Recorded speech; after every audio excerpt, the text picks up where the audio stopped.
passa pela minha história, pela história da minha família, né? Somos 38 dentistas na família. E meu pai faz esse ano 50 anos de odontologia. Desde que ele formou, ele dá aula de odontologia. Nessa época que eu estava na faculdade, ainda na faculdade como aluno, a faculdade não tinha um programa de pós-graduação. E aí um grupo de professores na época se uniram para montar a primeira versão do SEVO para fazer cursos de aperfeiçoamento. E assim ficou durante, eu creio que uns 8 anos, como uma gestão compartilhada de vários professores. Quando eu me formei, surgiu a oportunidade de adquirir desses professores o SEVO e fazer de uma forma mais profissional. Foi no momento que eu estava saindo da faculdade, eu dava aula já há 10 anos na faculdade, ou seja, já tinha um tempo, né? 10 anos dando aula de graduação. E eu estava saindo da faculdade e a Universidade de Vassouras queria ter um polo avançado em Valença, de pós-graduação.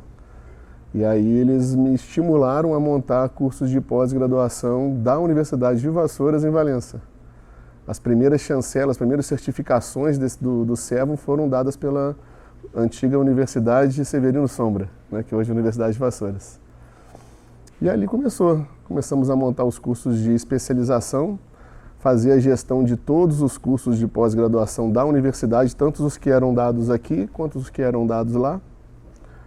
E um desses momentos, né, um dos parceiros nossos me convidou para ir dar uma palestra fora do país. Quando começou o SEVO a mudar um pouco o perfil dele para o que é hoje.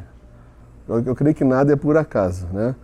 Se eu talvez não tivesse sido mandado embora da faculdade de Valença, eu estaria, sem querer desmerecer quem está, mas eu estaria até hoje ainda sendo professor da faculdade de Valença.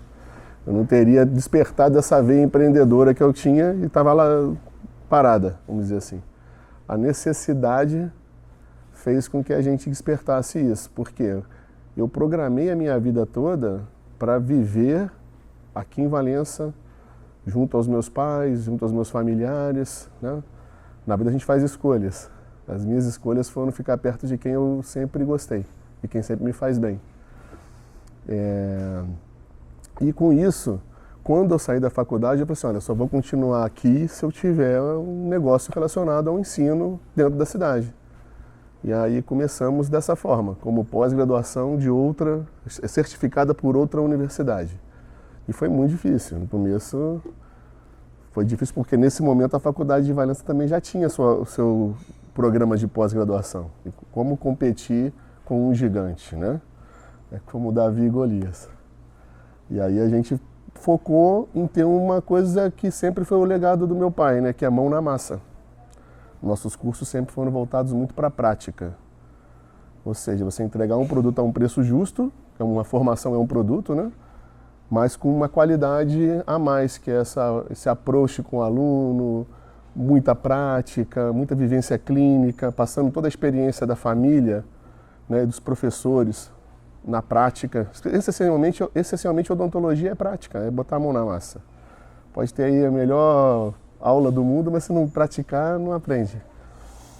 Então, assim, qual foi o gatilho que levou o SEVO a virar o que é hoje? Eu acho que foi esse momento internacional, quando eu comecei a ir dar aula lá fora. Começamos a dar aula em San Diego, depois França, Espanha, Portugal. E aí eu vi que lá na Europa, principalmente, o dentista ele não tem aonde praticar. Ele não tem como fazer o treinamento dele, né? Porque o serviço público funciona muito bem. Então o governo financia ou subsidia o tratamento para você. Então é muito mais prático você ir no doutor fulano do que ser cobaia, vamos dizer assim, numa faculdade. E isso abriu na minha cabeça uma oportunidade de negócio, né? De trazê-los para cá, linkando turismo com formação e assistência social. Então a gente faz esse tripé, né? São ações sociais, eles vêm, eles pagam o tratamento dos pacientes, parte ou total. Eles fazem turismo na capital, né, no Rio, e também aqui na cidade. e vêm aqui para poder fazer prática das técnicas que eles necessitam praticar mais. Foi aí que foi o grande momento do Servo, acho. O Servo acreditou numa retórica que a gente sempre ouviu falar, que é nas crises que se cresce mais.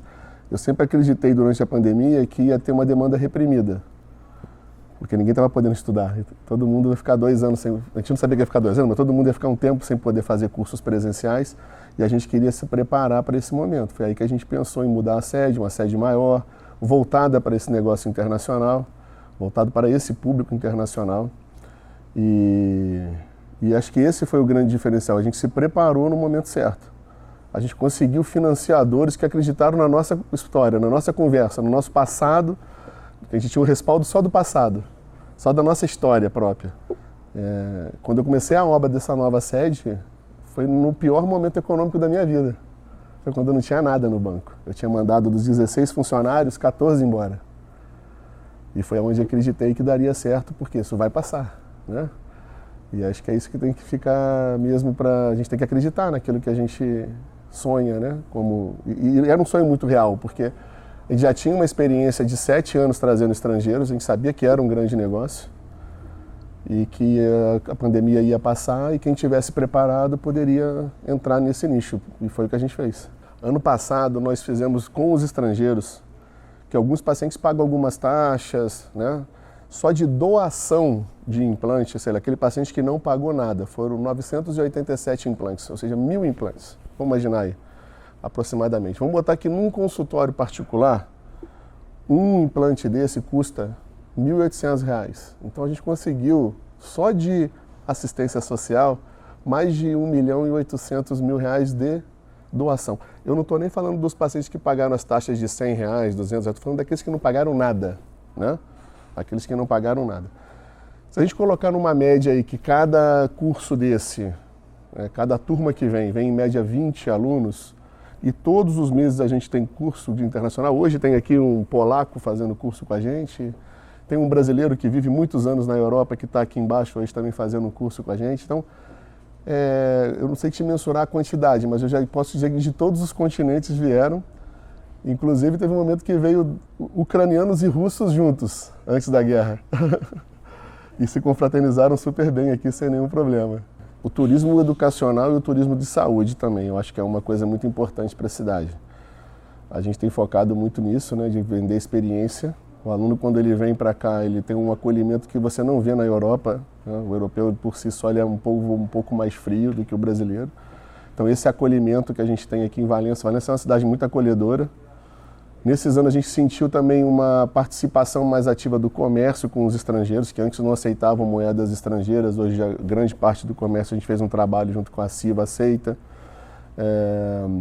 A gente tem essa questão de hotelaria, que tem crescido bastante também, a melhora e a quantidade, né, da parte de demanda, não, de oferta, né, de quartos em Valença, tem melhorado bastante.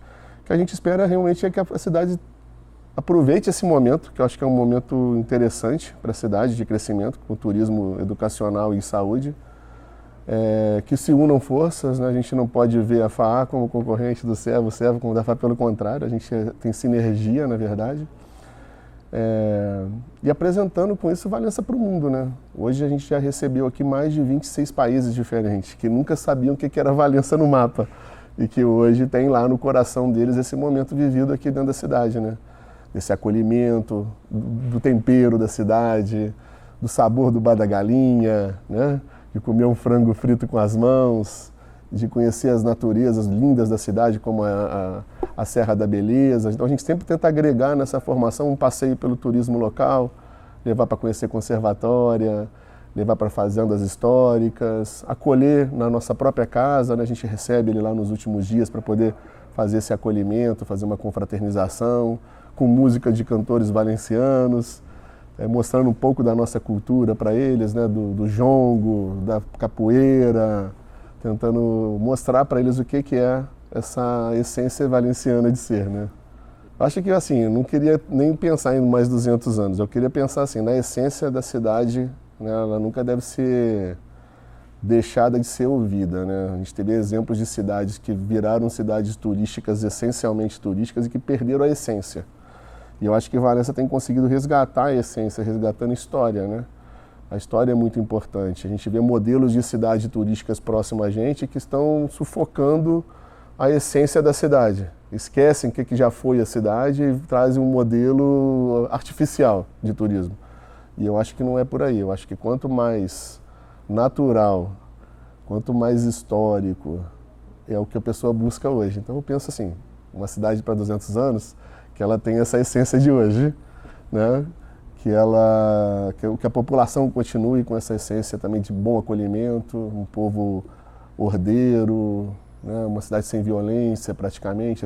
Os turistas ficam encantados de poder andar por lá, andar pela rua sem risco de andar com o celular pelas mãos. Mas é isso, acho que para os próximos 200 anos, é difícil pensar em 200 anos, né?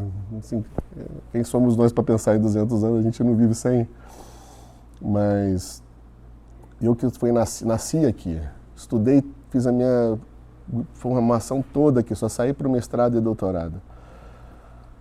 Muita gente fala assim, mas Valença não cresce, mas se você olhar o que a cidade tem mudado, o que a cidade tem crescido, é surreal, né? E ainda assim, sem perder a essência. Eu acho que é isso, é não perder a essência. Eu queria que daqui a 200 anos, quem estivesse contando a história aqui, também falasse da história com esse saudosismo que está voltando, né? Ou seja, o café voltando, a valorização dos queijos, das culturas do jongo, da capoeira, da folia de reis, né? Da nossa festa da glória, do povo acolhedor. Acho que é isso.